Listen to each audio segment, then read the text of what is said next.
ছোটবেলা আমার একটাই স্বপ্ন ছিল আমি সানি লিওনের মতো হব। দেখো মারা, ছোটবেলায় কিন্তু আমাদের অনেকের অনেক কিছু হতে ইচ্ছা করে। কারোর ইচ্ছা হয় ডক্টর হওয়ার, কারোর ইচ্ছা হয় উকিল হওয়ার, কারোর ইচ্ছা হয় ইঞ্জিনিয়ার হওয়ার, বা আবার কারোর ইচ্ছা হয় ক্রিকেটার হওয়ার। কিন্তু আমাদের এই পাপার ডানা কাটার পরের ইচ্ছে হয়েছে কি, তার সানি লিওনি হওয়ার। তাকে দেখতাম, তারপরে তার নাচগুলো আমি চেষ্টা করতাম, নাচতাম, গাইতাম, এগুলোই করতাম। তা বলছি, তুমি যে সানি লিওন হবে, চাপ সামলাতে পারবে তো? মানে কাজের চাপ আর কি।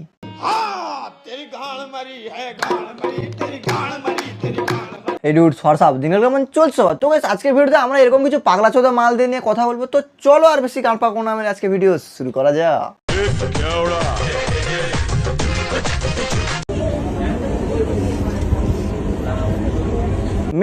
মেট্রো সাধারণত আমরা কি কাজে ব্যবহার করি?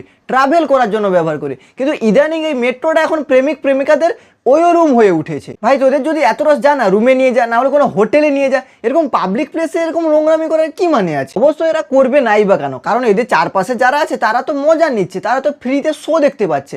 তারা যদি প্রতিবাদ করতো তাহলে আজকে হয়তো মেট্রোতে এই অবস্থা হতো না।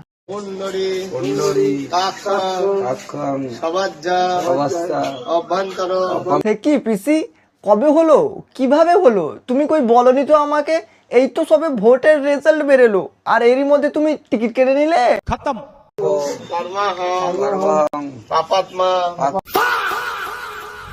আরে কাকা, কোথায় ছিলে এতদিন? কাকা, তোমাকে তো আগে কখনো দেখিনি। তুমি কেউ হও পিসির দাদা নাকি?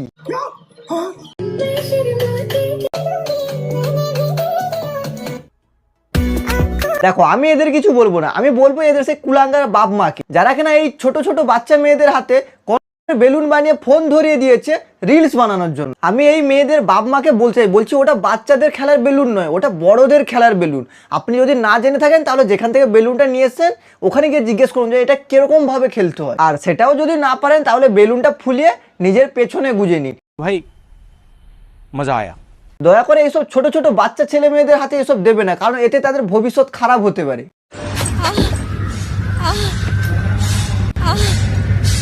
আরে বৌদি, আস্তে আস্তে, কি হয়েছে? দুধ ফেটে লস্যি হয়ে যাবে যে, নাকি তুমি আবার নতুন কোনো সিমেন্টের অ্যাড দিচ্ছ?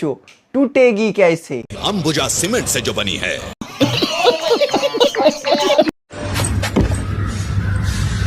আর তাছাড়া ওটা যদি একবার থাবড়ে যায় তাহলে সব থেকে বেশি কষ্ট আমাদের দাদার হবে, কারণ দাদার কাছে ব্যাট থাকলেও খেলার জন্য কিন্তু বল নেই।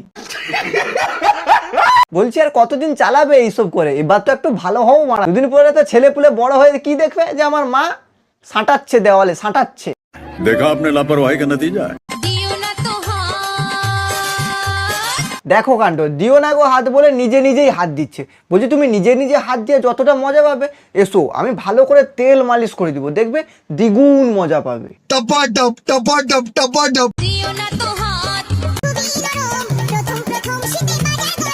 হাট বাড়া, এমনি গরমে গাঁড় ফেটে যাচ্ছে, এ আবার এসেছে বাজার গরম করতে। गजब बेइज्जती है।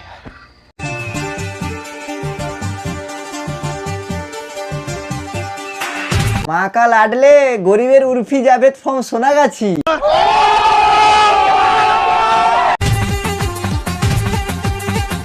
বলছি ভাই, তোর কি গরমে বিচি শর্ট হয়ে গেছে নাকি? তো যদি ড্রেস পরতে ইচ্ছা না হয় তাহলে দরকার নেই, পরিস না। কিন্তু এরকম বকচুদি করার কি মানে আছে? আর তাছাড়া একবার যদি তোকে এই অবস্থায় কোনো এক ছাগলের সাথে দেখা হয়ে যায়, মারা নুঙ্কুটাও মারা ফুলের পাপড়ি ভেবে চিবিয়ে দিবে।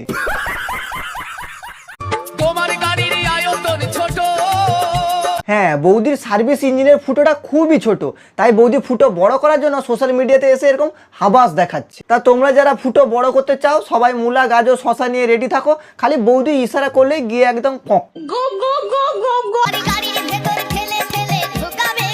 বলছি বৌদি, দাদার কি সার্ভিস ভালো না নাকি? এরকম ন্যাংটো মাগিদের মতো পা তুলে দিয়েছো কেন? নাকি গরমে ঘেমে গেছে বলে হাওয়া আদান প্রদান করছো?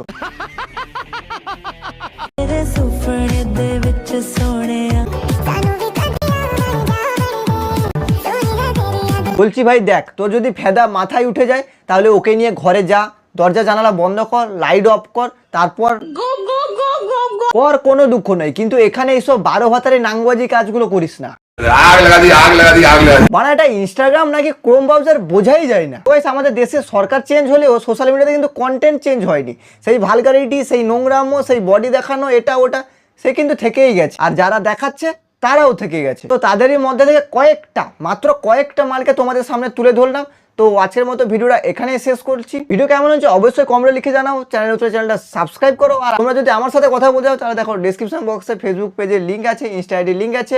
ফেসবুক পেজটাকে ফলো করো, ইনস্টা আইডিতে ফলো করে আমাকে মেসেজ করো, অবশ্যই রিপ্লাই পাবে। তো চলো দেখা হচ্ছে পরের ভিডিওতে।